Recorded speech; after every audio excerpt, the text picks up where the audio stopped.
오늘 아침 우리에게 주시는 하나님의 말씀을 봉독하겠습니다. 구약 성경 시편 16편 1절로 8절에 있는 말씀을 봉독하게 되겠습니다. 구약 성경 812면입니다. 구약 성경 812면 시편 16편 1절부터 봉독하게 됩니다. 이 계시의 말씀을 봉독할 때에 다 같이 하나님의 음성을 들으실 수 있기를 바랍니다. 하나님이여 나를 지켜 주소서. 내가 주께 피하나이다. 내가 여호와께 아뢰고 주는 나의 주님이시오니 주 밖에는 나의 복이 없다 하였나이다. 땅에 있는 성도들은 존귀한 자니 나의 모든 즐거움이 그들에게 있도다.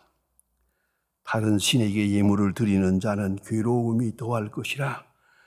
나는 그들이 드리는 피의 전제를 드리지 아니하며 내 입술로 그들도 부르지 아니하리로다.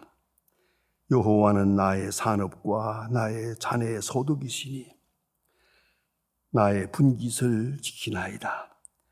내게 줄로 재어 준 구역은 아름다운 곳에 있으며 나의 기업이 실로 아름답도다. 나를 훈계하신 여호와를 송축할지라. 밤마다 내 양심이 나를 교훈하도다. 내가 여호와를 항상 내 앞에 모심이여 그가 나의 오른쪽에 계심으로 내가 흔들리지 아니하리로다. 아멘.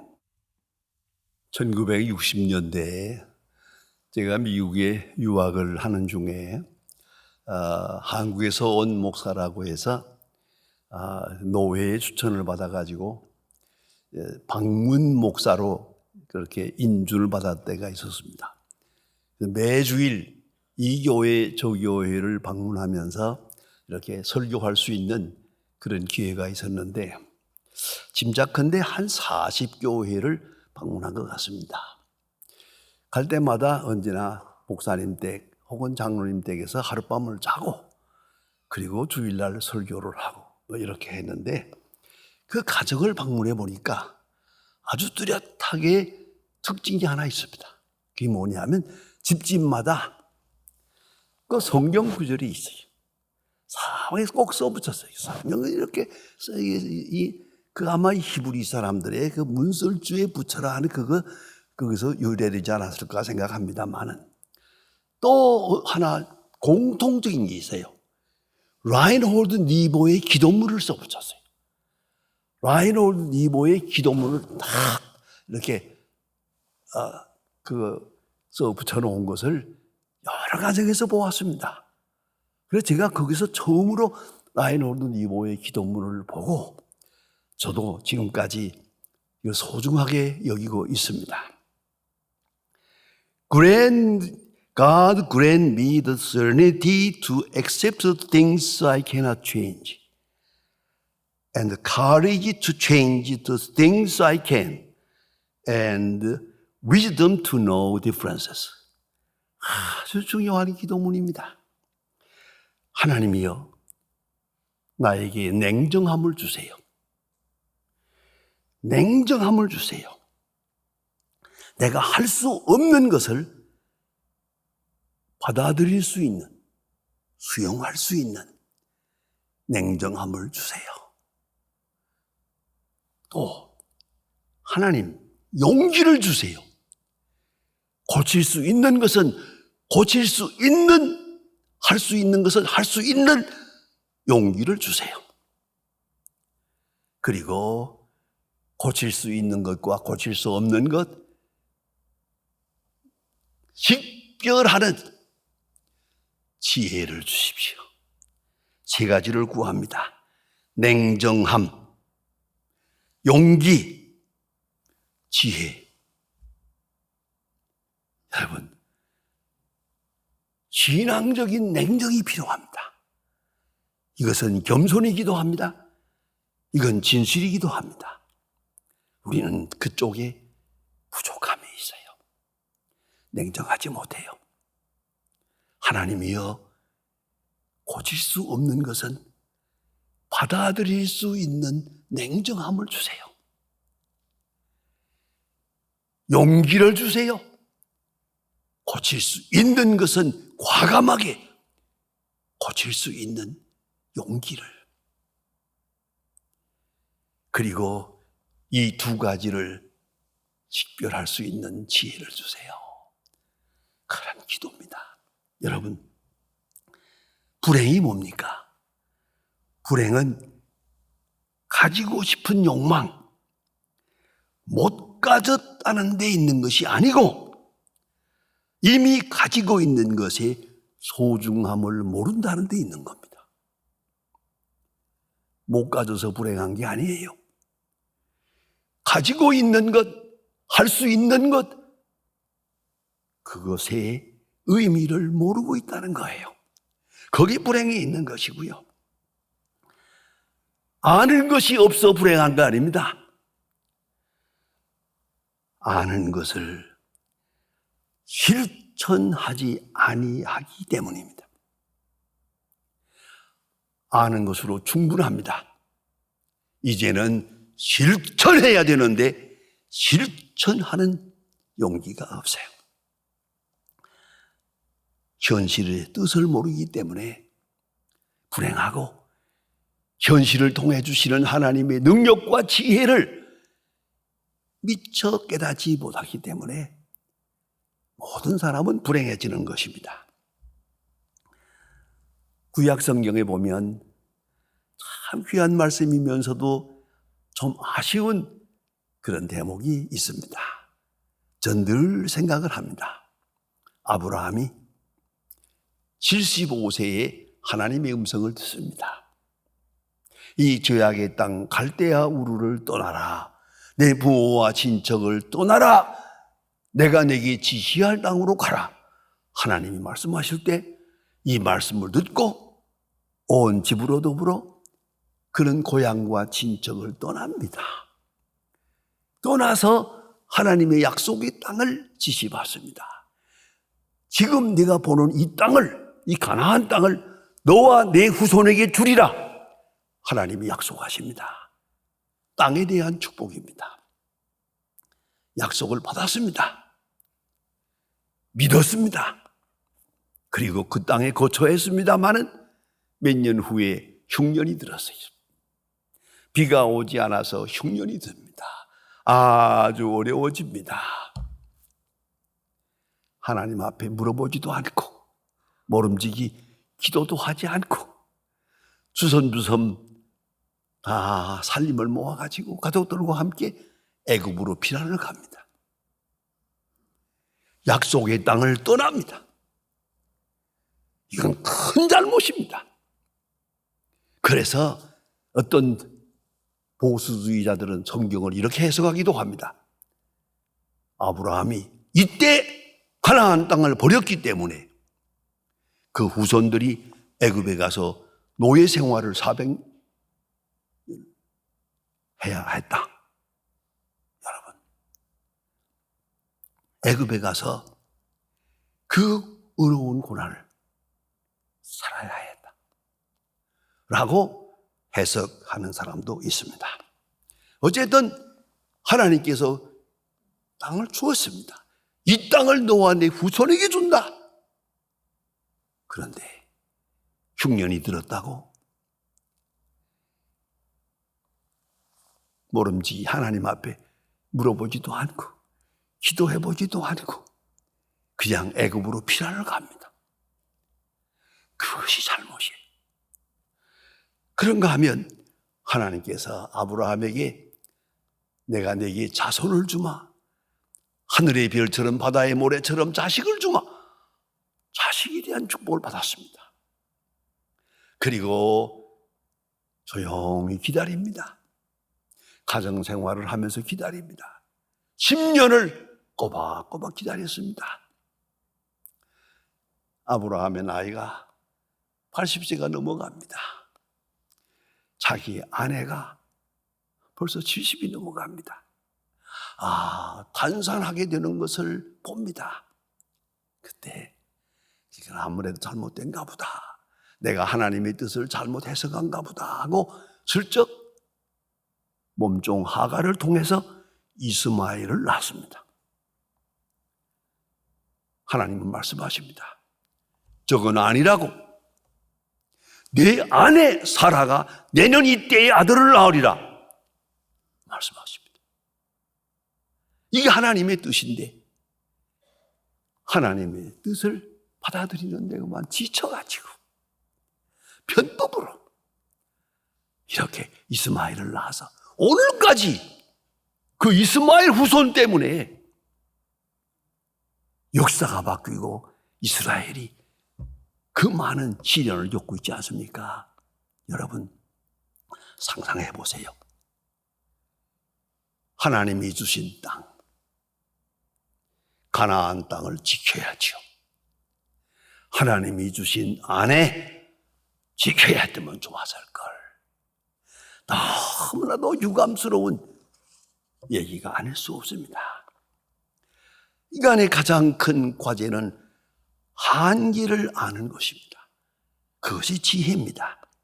오늘 본 말씀 가운데 줄로 재어준 구역, 줄로 재어준 구역이라고 공간, 시간을 제한하고 있습니다. 이것은 수명이기도 하고 능력이기도 합니다. 재산이기도 하고 지능이기도 하고 건강이기도 합니다. 어쨌든 한계가 있습니다. 이걸 알아야 합니다. 이걸 잊어서는 안 됩니다. 제가 오늘 아침에도 오면서 생각해 보았습니다. 제가 이렇게 설교하는 지가 가만히 생각해 보니까 60년이요. 60년 동안을 많이 설교했습니다. 그러나 잊지 마세요. 이제 얼마 안 남았어요. 내가 얼마까지 할 수 있을 것 같습니까? 그 한계는 눈앞에 왔어요. 그 언젠가 끝날 것 아닙니까? 모든 사람이 끝났으면 나도 끝날 거지. 어찌 끝이 없다고 생각하고 무진장 욕심을 부리겠습니까? 그런 거로 1시간 오늘 여러분 앞에 나타나서 설교를 합니다. 감사합니다. 이것으로 족합니다. 다음 시간에 또 만날 수 있을는지 아무도 모릅니다. 한계를 알아야 합니다. 옛날에 새마을 운동할 때, 한참 새마을 운동할 때 제가 새마을 운동 그 본부에 가서 그 강연을 하는 그 특별 강사로 아주 제가 전속 강사였습니다. 새마을 운동 전속 강사로. 그 새마을 운동 하는데 입구에 들어가면서 보면 거기 문간에 써붙였어요. 크게 하면 된다, 안 되면 되게 하라. 하면 된다, 안 되면 되게 하라. 그걸 보고 들어가서 많은 분들에게 강연을 하면서 하면 된다, 안 되면 되게 하라. 안 될 것은 안 돼. 그랬습니다. 안 될 것은 안 된다는 걸 아는 게 시작이다. 하면 된다? 아니요. 그렇지 않습니다. 어찌 그런 오만을 부릴 수 있겠습니까? 오늘 본문 말씀 가운데 누누이 가르쳐 줍니다. 내게 줄로 재어준 구역은 아름다운 곳에 있으며, 히브리 말에서 이 아름답다는 말의 어원은 은혜입니다. 아름답다 하는 말을 다시 번역을 바꾸면 은혜롭다 하는 말입니다. 아름다움이라는 것이 우리 인간의 감성에서 오는 하나의 이런 예술적 표현이 아닙니다. 이것은 은혜에 대한 응답입니다. 아름다운 것, 은혜로운 것, 하나님을 향한 그런 반응을 말하는 것입니다. 감사와 찬양, 그리고 신앙 고백입니다. 아름다운 곳에 있다. 내게 줄로 재어준, 딱 재어준 요 구역은 아름다운 곳에 있어요. 이 구역, 요 줄로 재어준 것, 내게 주신 것, 할 수 있게 한 것, 알게 한 것, 소중하게 여겨야죠. 감사해야죠. 예수님께서 언제 한번 가정에 대해서 말씀한 때도 있습니다. 하나님께서 짝지어 주신 것을 사람이 나눌 수 없느니라. 하나님께서 짝지어 주신 것을 잘 생각해 보세요. 연애는 저희들이 했지, 결혼도 저희들이 했지. 그러나 예수님의 해석은 아닙니다. 어떻게 만났던, 어떻게 감정이 돌았던, 어떤 관계를 통해서 결혼이 됐던, 결혼은 하나님께서 짝지어 준 것이다. 예수님의 해석입니다. 그러면 그대로 지켜서 해야지. 하나님의 뜻으로 받아들여야지. 이것이 마음에 안 든다고 여러 모양 저 모양으로, 얼마나 불행한 일입니까? 이걸 하나님께서 짝지어 주신 것 받아들이는 것입니다. 이걸 잊지 말아야 합니다. 언젠가 한번 텔레비를 보니까 그런 일이 있대요. 서울대학 교수인데 그 교수님의 아내도 교수예요. 그런데 그 교수님은 별로 말이 없는 분이에요. 아주 그렇게 과묵한 분으로 알려져 있고, 그 부인은 어떻게 말이 많은지 그 인터뷰에 나온 자리에서도 혼자 말해요. 계속 이상한 말을 해요. 그러니까 아나운서가 한마디 묻대요. 저렇게 말 많은 여자하고 살기가 얼마나 힘듭니까? 하고 아나운서가 물어보았더니 그 교수님 하는 말이 껄껄 웃으면서, 무슨 소리요? 나는 그거를 잔소리로 들은 일이 없습니다. 음악으로 듣고 살지요. 그렇습니다. 그걸 잔소리로 들으면 못 살지. 여러분, 하나님께서 짝지어 주신 것 어떻습니까? 그렇게 수용하는, 내게 주신, 내게 구역으로 정해주신 가정이라. 이걸 잊지 말아야 합니다. 아름다운 곳에 있다. 은혜스러운 것이고 감사하고 찬양하고, 그러기에 생산적이란 말입니다. 없는 것을 찾지 말고 지금 있는 것, 가능한 것을 소중하게 여겨야죠. 여러분, 구약 성경으로 돌아가 보면 요셉이 얼마나 어려운 일을 당합니까? 그가 애굽으로 가서 종이 대신이 됐습니다마는 13년 동안 무진한 고생을 했습니다. 왜 이런 고생을 해야 하는지, 노예로 팔려갔지요. 죄 없는 자가 죄수로 감옥에 갇힙니다. 많은 고생을 했습니다마는, 그러나 그 형님들을 만났을 때 하는 말 얼마나 감격스럽습니까? 당신들이 나를 팔아먹었다고 해서 근심하지 마세요. 당신들이 나를 팔아먹어서 내가 여기 온 게 아니라 하나님의 뜻이 계셔서 보냄을 받아서 온 겁니다. Not sold but sent. 팔려온 것이 아닙니다. 보냄을 받아서 온 겁니다. 하나님의 뜻을 아는 요셉의 간증입니다. 이 얼마나 놀라운 얘기입니까? 제가 아는 권사님 한 분, 80이 넘었습니다. 귀가 어두워졌습니다. 그래서 잘 들리질 않아서 보청기를 해봐도 시원치 않아요. 잘 안 들립니다. 깜깜합니다. 자, 그런데 성경책을 열심히 봅니다. 하루에 3시간, 4시간 성경을 봅니다. 딸이 옆에서 보다 못해서, 엄마, 신학교 갈래? 목사 될래? 왜 그렇게 성경을 많이 보냐? 그 어머니의 대답을 들어보세요. 지금 내가 귀가 어두워졌다. 좀 있으면 눈도 어두워질 게 아니가. 눈 어두워지기 전에 성경을 보려거나. 여러분, 어두워진 귀, 멀어진 귀로 인하여 불평하지 말고, 아직도 눈이 밝아요. 그걸 감사할 수 있어야죠. 잃어버린 것 후회하지 말고 지금 가지고 있는 것을 소중하게 여겨야죠. 새로운 관계를 구축하려고 하지 말고 이미 있는 관계, 이 속에서 하나님의 은혜를 찬양할 수 있어야 하는 것이에요. 세계적으로 유명하고 역사적인 인물 토마스 에디손은 한평생 1000가지 이상의 신발명품을 내놓았습니다. 발명가로 아주 전설적인 인물 아닙니까? 그런데 기자가 물었습니다.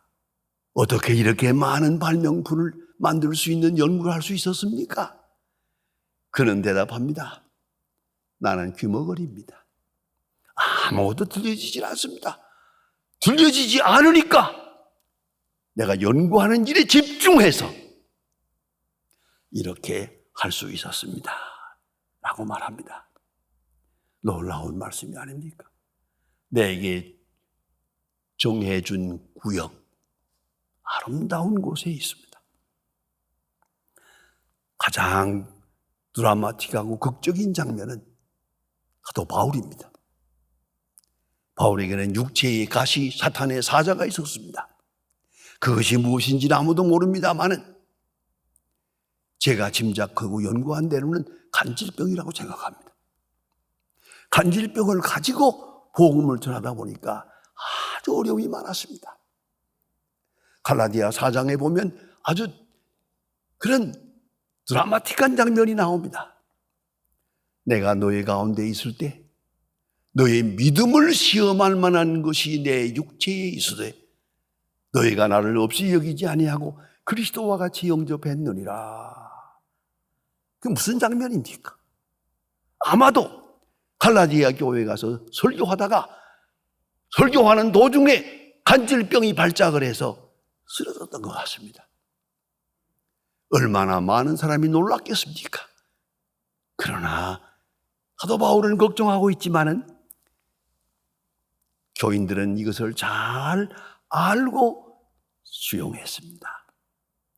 사도 바울은 너무 고마워서 너의 믿음을 시험할 만한 것이 내 육체에 있으되 나를 없이 여기지 않았다고 그리스도와 같이 영접했다고 감사해야 하고 있습니다. 고린도후서 12장에서 말합니다. 육체의 가시, 사탄의 사자, 이걸 제해달라고 하나님 앞에 3번 특별 기도를 했는데 하나님은 말씀하십니다. 응답해 주셨습니다. My grace is sufficient for you. 내 은혜가 내게 족하다. 내 은혜가 내게 족하다 할 때 사도 바울은 주의 은혜가 내게 족합니다. 받아들였습니다. 불만하지 않았습니다. 원망하지 않았습니다. 엄청난 사건입니다만 그는 그대로 은혜로 받아들입니다. 그래 받아들이고 보니까 이 은혜 때문에 내가 겸손하고 이 은혜 때문에 은혜가 은혜되고 이것 때문에 내가 하나님의 사람으로 능력 있게 역사한다는 것을 깊이 실제적으로 깨달아갔다. 그래서 하는 말입니다. 여러분, 지금 내게 준 것 분깃, 지금 남은 것 소중히 여겨야 합니다.